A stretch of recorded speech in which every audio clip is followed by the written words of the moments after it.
नमस्कार दोस्तों, हमारी आज की कहानी का नाम है थप्पड़। उस दिन मैं सुबह से रसोई में काम में लगी हुई थी। ऐसा नहीं था कि मैं अकेली ही काम कर रही थी। खाना बनाने वाली दो और औरतें भी वहाँ मौजूद थी, पर वो खाना बनाने में बिजी थी। ऐसे में लोगों को चाय नाश्ता पकड़ाना मेरा काम था। ससुर जी का जन्मदिन था। इस उपलक्ष्य में घर में छोटा सा पूजन हवन था। रिश्तेदारों और दोस्तों को बुलाया गया था। घर रिश्तेदार और बहन बेटियों से भरा हुआ था। काफ़ी दिनों बाद सब लोग मिल रहे थे, तो सबकी अपनी अपनी टोलियां बनी हुई थी। सब अपनी अपनी टोलियों के साथ बैठकर हंसी मजाक कर रहे थे। तभी बाहर सासू माँ ने चाय पहुँचाने के लिए कहा। मैं चाय की ट्रे लेकर सभी रिश्तेदारों को चाय पकड़ा रही थी कि तभी एक झन्नाटेदार थप्पड़ मेरे गाल पर आकर लगा। उस जोरदार थप्पड़ के कारण मैं ज़मीन पर गिर गई। अचानक हंसी मजाक के माहौल में बिल्कुल शांति छा गई। हर किसी की नज़र मुझ पर थी। मैं ज़मीन पर पड़ी अपने घूमते हुए सिर को एक ही दिशा में लाने के लिए मशक्क़त कर रही थी। जब थोड़ा दिमाग होश में आया तो देखा ये मेरे पति थे विजय, जो गुस्से में मुझे घूर रहे थे। मेरे कपड़े भी अस्त व्यस्त हो चुके थे। सिर पर पल्ला लेने वाली इस बहू का पल्ला जमीन पर एक तरफ गिरा हुआ था। बालों का जो जूड़ा था उसका क्लेचर टूटकर एक तरफ गिर चुका था और बाल भी बिखर चुके थे। जब मेरी नज़रें ऊपर की तरफ गईं तो देखा सासू माँ मुझे गुस्से में घूर रही थी। शायद उनकी इज्जत का फालूदा हो रहा था। इस बात से नहीं कि मुझे थप्पड़ पड़ा, बल्कि इस बात से कि घूंघट में रहने वाली उनकी बहू के सीने पर भी साड़ी नहीं थी। अपने आप को होश में लाते हुए मैं धीरे धीरे उठने की कोशिश करने लगी। सब मेरी तरफ हैरानी से देख रहे थे, जबकि मैं अपने टूटे हुए आत्मसम्मान को समेट रही थी। तभी विजय जोर से चिल्लाते हुए बोले, किससे पूछकर तूने ये सामान खरीदा? धोखा करती है हमारे साथ। इस घर में रहना है तो हमारे हिसाब से रहेगी। मेरी कमाई उड़ाने के लिए नहीं है, वो भी उन भूखे नंगे लोगों पर। बहू है, बहू बनकर रहे। औकात से बाहर निकली तो औकात दिखानी मुझे आती है। मैंने गौर से देखा तो मेरे पति के हाथ में एक छोटा सा पार्सल था।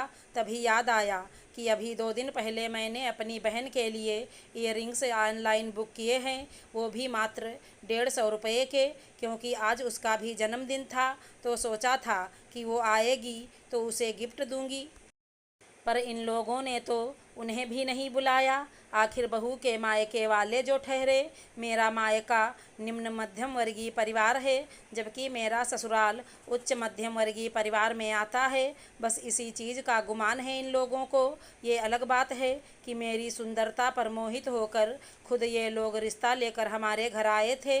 तब तो बहू को बेटी बनाने की बात की जा रही थी।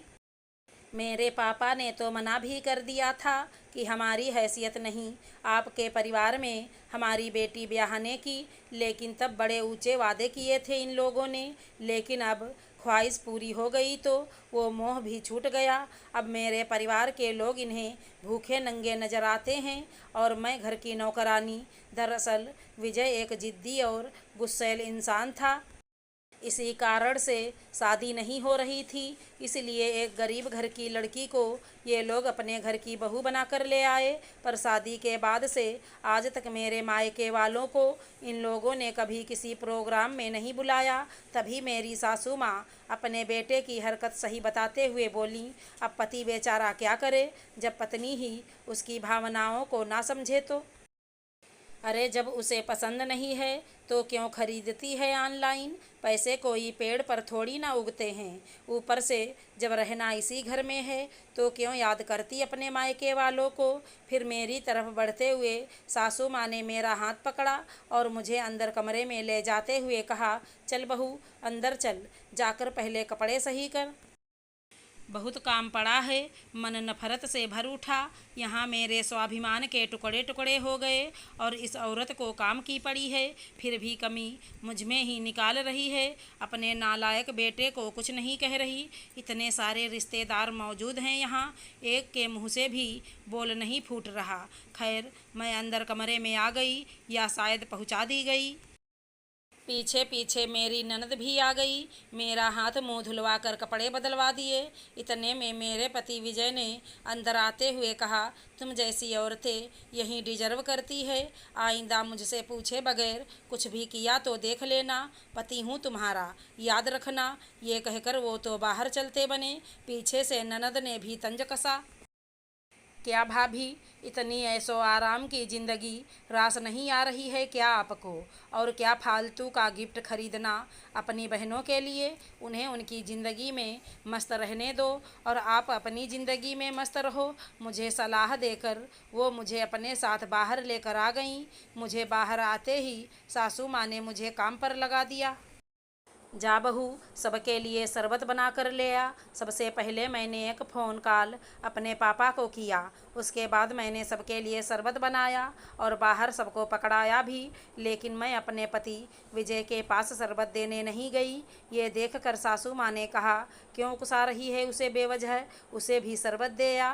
पति से भी भला कोई नाराज़ रहता है क्या? मन मार कर शरबत के चक्कर में अपने पति के पास गई। वो अपने दोस्तों से बात करने में मगन था। जब मैं ट्रे लेकर उनके पास पहुंची तो वो अपने दोस्तों को एक बॉक्स दिखा रहे थे और कह रहे थे, यह देखो, मैंने एक नया मोबाइल लिया है अपनी छोटी बहन को गिफ्ट देने के लिए। कैसा लगा? पूरे 18,000 रुपये का है। बस वो गिफ्ट देखकर मेरे तन बदन में आग सी लग गई। मैंने भी ट्रे एक तरफ रखी और खींचकर एक थप्पड़ विजय के गाल पर दे मारा। अब सबकी निगाह मेरी तरफ थी, पर मैं आत्मविश्वास से भरी हुई थी। तुम जैसा आदमी यही डिजर्व करता है। किससे पूछकर तुमने ये गिफ्ट खरीदा? पत्नी हूँ तुम्हारी, याद रखना। औकात में रहो, वरना औकात दिखानी मुझे भी आती है। मेरी इस हरकत से ननद रानी सकता गईं और मेरी तरफ बढ़ीं, पर मैंने भी उनकी तरफ देखते हुए कहा, अरे जीजी, शादी हो गई इनकी, लेकिन अकल नहीं है। अच्छे से ऐशो आराम की ज़िंदगी जिएं। क्या बहन के लिए गिफ्ट लेना? बहन को अपनी लाइफ में मस्त रहने दो और खुद भी मस्त रहो। इससे पहले कि सासू माँ कुछ कहती, मेरे पापा घर के दरवाजे पर खड़े थे, जो कि सब कुछ देख सुन चुके थे। इससे पहले सासू माँ कुछ कहती, पापा ने हाथ जोड़कर कहा, बस बहन जी, आपने अपना वादा निभा लिया। आपने कहा था कि मेरी बेटी को अपनी बेटी बनाकर रखेंगे। देखिए, बिल्कुल बेटी बनाकर रखा है, बिल्कुल बराबरी का हक दिया है। आपके बेटे ने एक थप्पड़ मारा था, वो उसने सूत समेत वापस दे दिया। अब हम हमारी बेटी ले जाने आए हैं, हमें माफ़ करो। अपनी इज्जत का फालूदा होते देखकर ससुर जी ने कहा, अरे समधी जी, ये छोटी मोटी बातें तो परिवार में चलती रहती हैं। आप जाइए अंदर तो बैठिए। माफ़ करना समधी जी, ये सब आपके परिवार में चलता होगा, हमारे यहाँ नहीं। बेटी मार खाने के लिए नहीं भेजी हमने। गरीब ज़रूर हैं हम, पर हमने अपनी बेटी बेची नहीं है। कहते हुए पापा ने मुझे चलने का इशारा किया।